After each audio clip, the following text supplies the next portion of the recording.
Welcome to this historic moment in Philadelphia. I am Carol Clark Lawrence, chair of the Catto Memorial Fund, and this is Jim Straw, my partner and president of the fund. Joining me on stage, thank you. Joining me on stage is our mayor, Jim Kinney.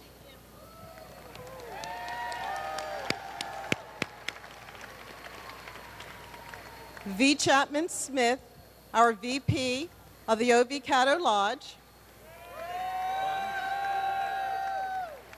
Memorial, I'm sorry, the O.V. Catto Memorial. The lodge is here. They're in number, lodge number 20.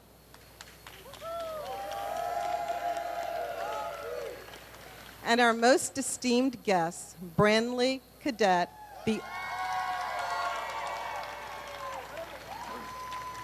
the sculptor of the memorial.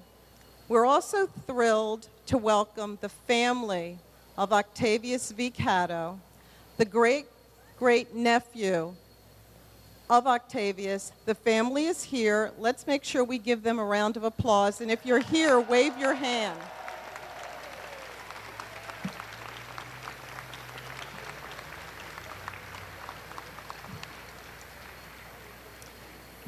Words cannot express our elation at your attendance to this austere but belated homecoming of one of our cities, no, this country's heretofore unheralded leader, and I dare say martyr.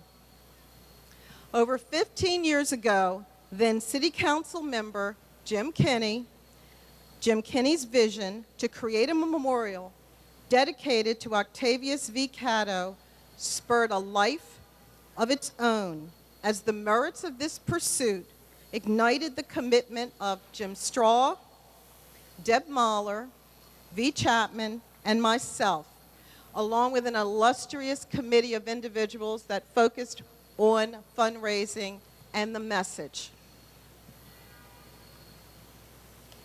Today, September 26, 2017, shall forever mark the date Mayor Jim Kinney's dream becomes a reality.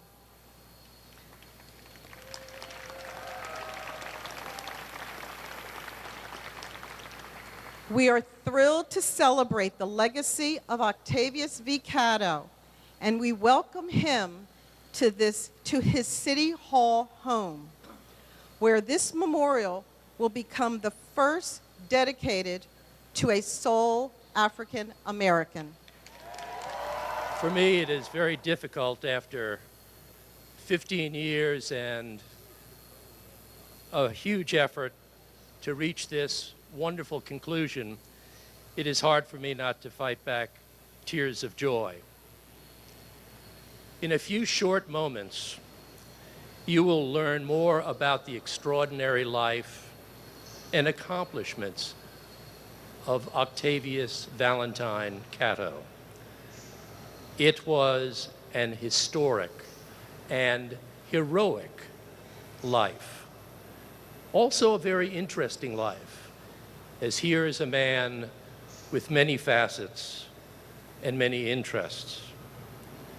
As part of our celebration this morning, our celebration of Catto's life and accomplishments, we have invited participants who represent many of the facets of Catto's life, but they represent them in today's world. The Institute for Colored Youth became Cheney University.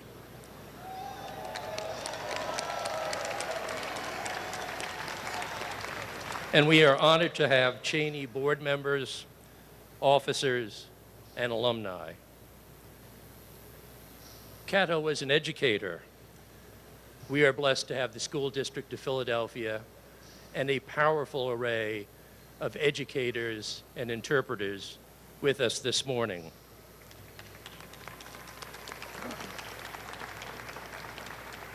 Catto was, of course, a community leader.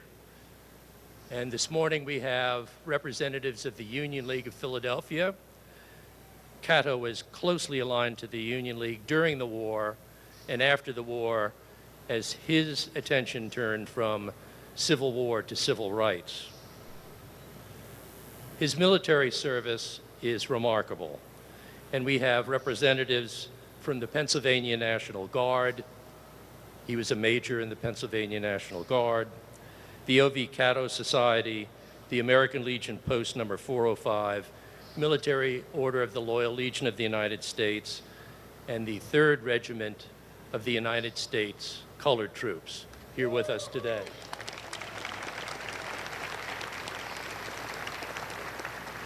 As an athlete, we are represented by 2 members of the Philadelphia Phillies organization and a very interesting group of men called the Athletic Baseball Club. They are the descendant club of the Athletic Baseball Club, which was founded in 1859, 1860, and they are with us this morning. And finally, as activists, we are represented by members of the judiciary and legal community. Without further ado, I would like to introduce Reverend Dr. Alan E. Waller. He is the senior pastor of Enon Tabernacle Baptist Church for an invocation. Let's bow our heads. God, we bless you for this day. We thank you for the life and legacy of Octavius Catto. We stand today celebrating the legacy of education, the legacy of voting, the legacy of engagement, civic engagement, the legacy of family, the legacy of struggle and triumph. We come today to celebrate that even though there are forces that would seek to pull us apart, we are greater together, and we are greater when we are unified. And in this singular figure, we are reminded of the greatness of who we are and who we yet shall be. Pray today that young people would be inspired. Pray today that communities would be inspired to come together. We pray that even after the unveiling, every time someone rides around this curtain, we'll be reminded that the best is yet to come.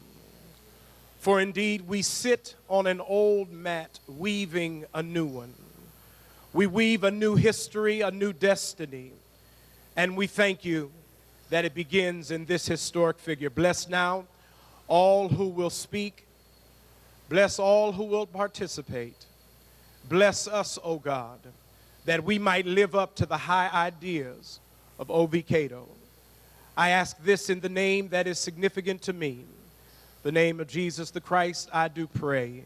Let us all say, amen. Amen. Good morning, everybody. So glad to see such a glorious crowd here for O.V. Catto. It is my honor to share some of my personal insights into Catto's life. I've been trained as a civil rights historian, and so I tend to use that lens when I think of him. One of the important benefits of historical perspective is that it allows one to put a broader lens on events and contributions of individuals. History looks at change over time, not just a single event at a moment. It helps us to understand why events and individuals matter. This long lens is most important now when considering O.V. Catto and what he means to Americans. Monuments are not neutral, passive, or accidental. They carry great meaning. With this broader lens, I can emphatically say that Catto is truly among our city's Parthenons of greats and is one of our nation's most important citizens who worked for the good of America. During his time, he was seen as the most magnetic and promising leader that the Philadelphia community had yet produced. His death during an election riot aimed to suppress the black vote in 1871 was a tragic loss to his family and friends, the African American community in our city, and a host of colleagues and allies beyond the Black community here. It was a great loss to his white allies, particularly General Louis Wagner, who orchestrated Catto's large public funeral down Broad Street here. Nationally, Catto was a tragic loss to the network of Black leaders he worked with. The network included other greats like Frederick Douglass and Henry Highland Garnett, William Still, and James Mercer Langston. One can only imagine what Catto would have further contributed if he had lived. But what is important for us today to know is when looking at his life and achievements through the lens of history, is that Catto's contributions are even larger and more significant than how they were seen at the time of his death. And it is this magnification which makes this dedication of this memorial today even more consequential. Catto's life and legacy tells us how our young people and community are critical to affecting social change. Catto was around 16 years old when he started to speak up. He and his family arrived in Philadelphia in 1848 to a dynamic and politically active free Black community that had already built many founding institutions, among them St. Thomas Church, whose choir you heard today, Mother Bethel, the Free African Society, and the first African Presbyterian Church, where his father served as minister. Years later, Catto would join St. Thomas as a vestryman. Catto was truly shaped and educated by his family and his family's adopted home. William T. Catto instilled in his children a sense of honor, responsibility, and service to others. Building on this family foundation, it is here in Philly that Catto received one of the finest educations afforded to African Americans at the time, attending the private school, the Institute of Colored Youth, that had both a rigorous academic curriculum and gave its students exposure to important issues of the day with visiting leading thinkers, activists, and politicians. There, Catto's mind was shaped by two great principles, Charles Reason and Ebenezer Bassett, and where he built friendships with two other young people who were part of his crusades. These two people were Jacob White Jr. and Carolyn LeConte, who became his fiancée, but both became the first African-American principals of Black public schools. And it is also at ICY where he became a colleague of great women educators like Fannie Jackson and Sarah Mapes Douglas. Philadelphia empowered Catto at an early age. His family and community encouraged him and other youth to speak up their views and take civic responsibilities. As a young man, Catto strengthened our community through his efforts to desegregate public transportation and his recruitment of Black troops, the U.S. colored troops for the Civil War, and some of the reenactors are there. As an educator, he trained students who eventually served as teachers in much-needed public schools for Blacks. And in his dying effort, he worked to galvanize the Black vote so Black men would have a voice in shaping the politics of our city and our nation. Catto knew how to form alliances that help him and others achieve the results they sought. This is especially true in his work with the founders of the Union League, among them Morton McMichael, Henry Boker, and Congressman William Kelly. It was through such alliances that Catto, Frederick Douglass, Robert Fortin, and others were able to build success and gain passage of key legislation. Although some today considered Catto a forgotten hero, he was indeed continually remembered in many circles of the Black community both by individuals and a number of organizations, including the great Catto Elk Lodge and St. Thomas Church. Part of his story, too, is held in many archives of several of Philadelphia's premier cultural institutions. At the time of his death, Catto was known as an extraordinary orator, scholar, and educator. But what people did not know then is what would be the tentacles of those accomplishments. They did not know that Cheyney University would become a collegiate-level institution of education, training hundreds of educators and including civil rights activists like Baynard Rustin, the brainchild of the March on Washington.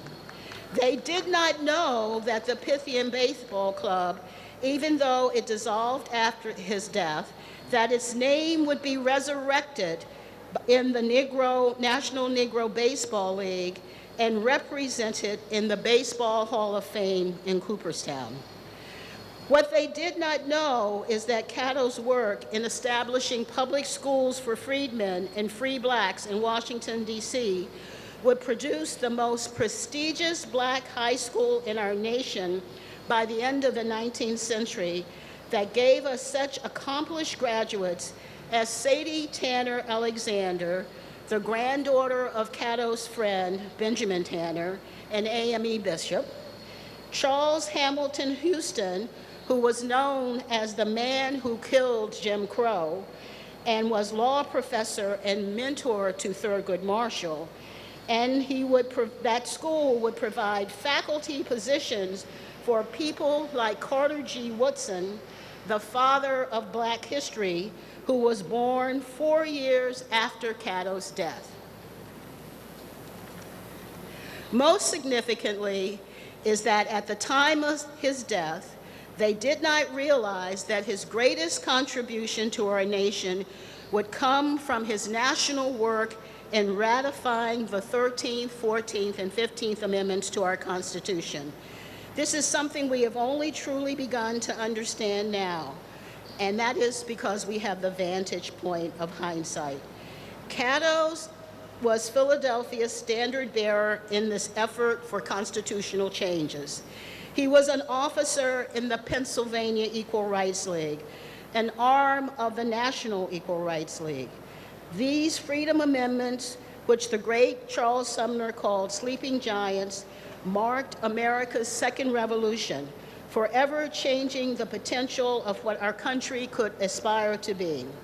Although there were dark days following Catto's death regarding these much expected rights and opportunity for equality that Catto and his colleagues envisioned, these laws remain in our Constitution and became the legal basis for efforts of the NAACP National Defense Fund under Charles Hamilton Houston and Thurgood Marshall. The laws provided the seeds for the modern civil rights movement and Martin Luther King. Catto's work laid the foundations that are the democratic values that we honor and value today.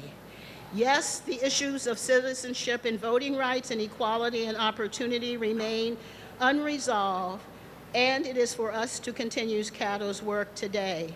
But we now have this incredible memorial to help us pursue Catto's vision and continue to advance his legacy. Thank you. This is a tremendous day for me personally and for the city of Philadelphia, and I'm sure it is for all of you. It's a day I thought was never going to come. I am humbled to be the mayor as we honor and recognize a great American hero, a great African-American citizen of Philadelphia, Octavius Valentine Catto. You can clap for OV. This memorial is the first of its kind to a Black American on public land in the city of Philadelphia.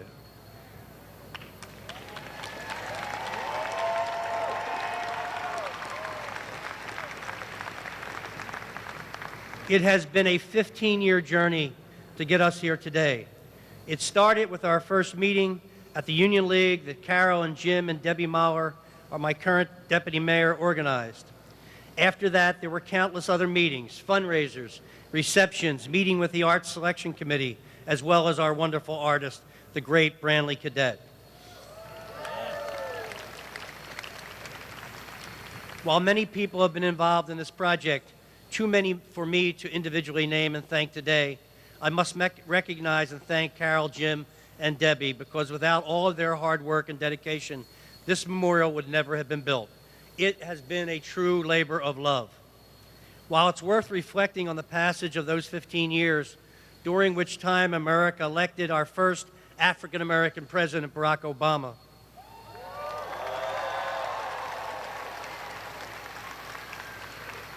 legally recognized love between consenting adults regardless of their gender or sexual orientation, and guaranteed health care coverage to all Americans.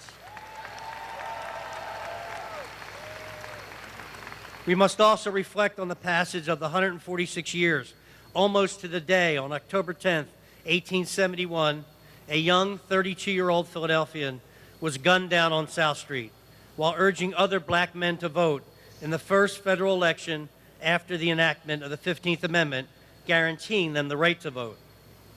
A lot has happened during these 146 years, a lot of good, but also a lot of not so good, especially in terms of how some native-born minorities and newcomers were treated and continue to be treated in America today. The American experiment is a work in progress. Our greatest strength has always been our diversity. We have much more work to do in how we treat and view each other. Hopefully all of us can be inspired by the courage and determination of O.V. Catto, who was willing to sacrifice his own life for liberty, for justice, and equality for all Americans. Octavius Catto is a true American hero. Like many other unheralded, nameless black American heroes, should be revered, honored, and recognized. Their lives and accomplishments should be part of the daily curriculum of our schools, not just during the shortest month of the year.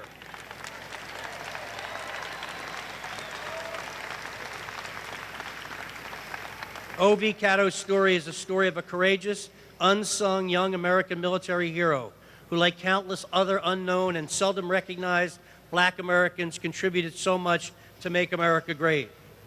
Today we recognize the greatness and the humanity of this great American hero. A major in the Army during the Civil War, intellectual, an educator, athlete, civil rights activist who desegregated trolley cars in Philadelphia in the mid-1860s. And a good neighbor who walked the streets of our great city. Catto is a legendary American figure whose young life and tremendous accomplishments were cut short.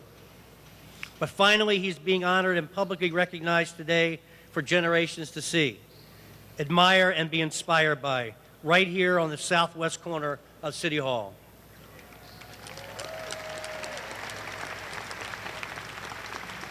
My hope is that someday every child in Philadelphia and every child in America will know as much as Octavius Catto as they do about George Washington, Benjamin Franklin, and Dr. Martin Luther King.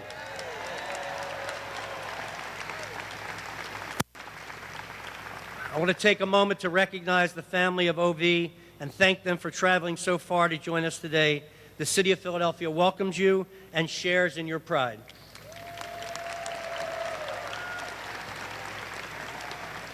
And to Brantley Cadet, the truly amazing artist, I know your mother and wife and many of your family have joined us here today. They must be beaming. They are beaming with, I can see them. They're beaming with pride, and rightly so. I am in awe of your talent and humbled by your humanity and ability to capture the essence of O.V. Catto and what he represented for his time, as well as the inspiration he provides all of us today as we confront a mean-spirited ugliness and intolerance emanating from our nation's capital.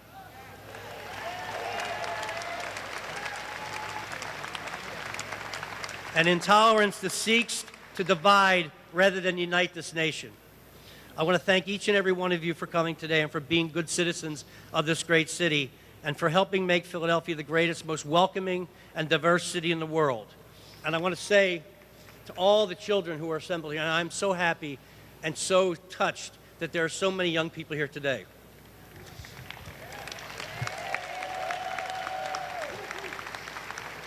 Your ancestors and forefathers and foremothers contributed mightily to making this country and this city the great place it is to be, and we're never given credit for it. And you have the opportunity, by viewing this statue, to make your own contribution to our city and our country. And I know you can, because I know he did, and I know you will. God bless you all. So, welcome everyone. Shalom, bienvenue, namaste, salam alaikum, and bienvenidos, everyone.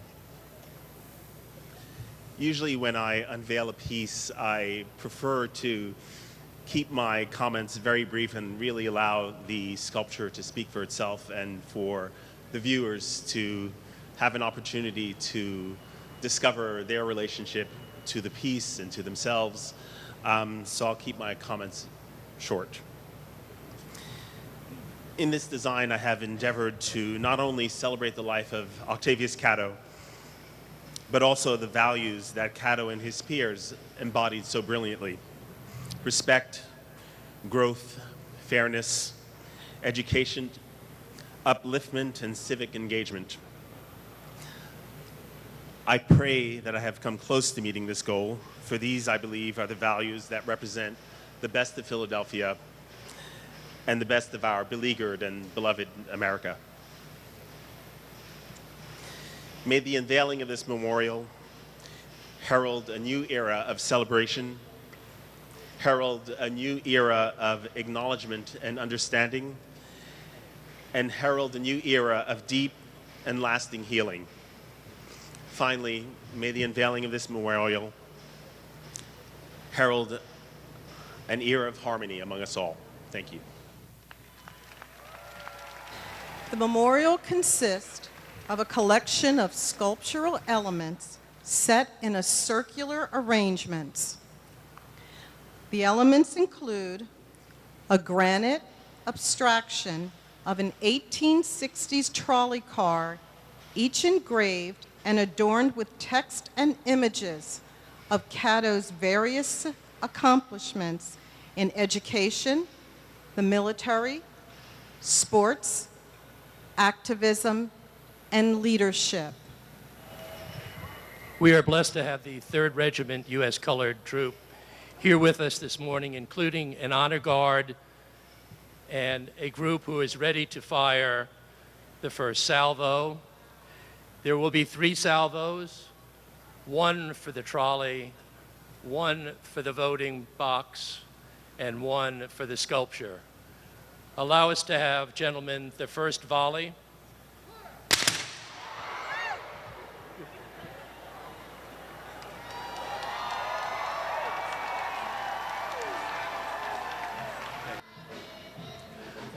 I think we are ready to unveil the voting box.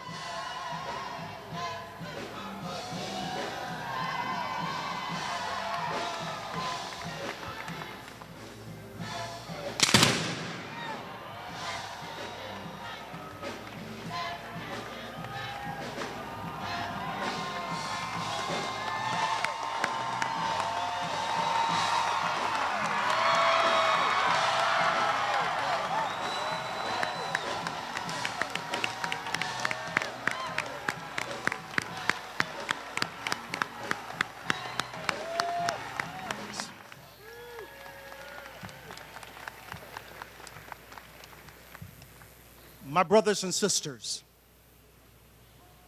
let us now prepare to go. Today, let us go not only as proud Episcopalians and proud Christians and proud Jews and proud other denominations and faiths. Let us not only go as proud Philadelphians, but as men, women, boys, and girls of this great nation, this great commonwealth, striving to rekindle and renew the vision and spirit of Octavius V. Catto. In his spirit, let us now go. Let us go striving to challenge and stand and even kneel to assure justice and peace and equality for all of God's children. Let us now go, striving to reaffirm that black lives do matter.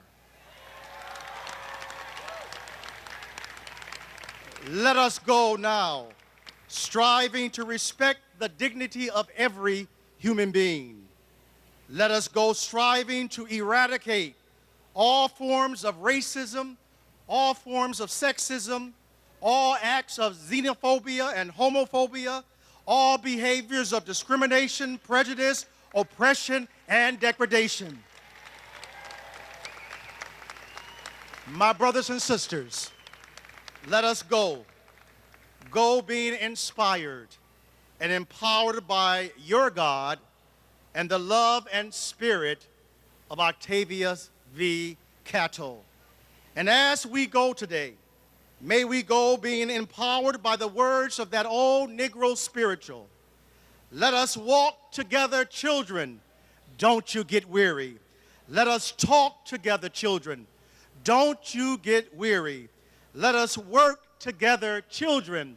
Don't you get weary. Let us pray together, children. Don't you get weary. Let us love one another. Don't you get weary. For there is a great camp meeting in the promised land. Go, go, go, my brothers and sisters.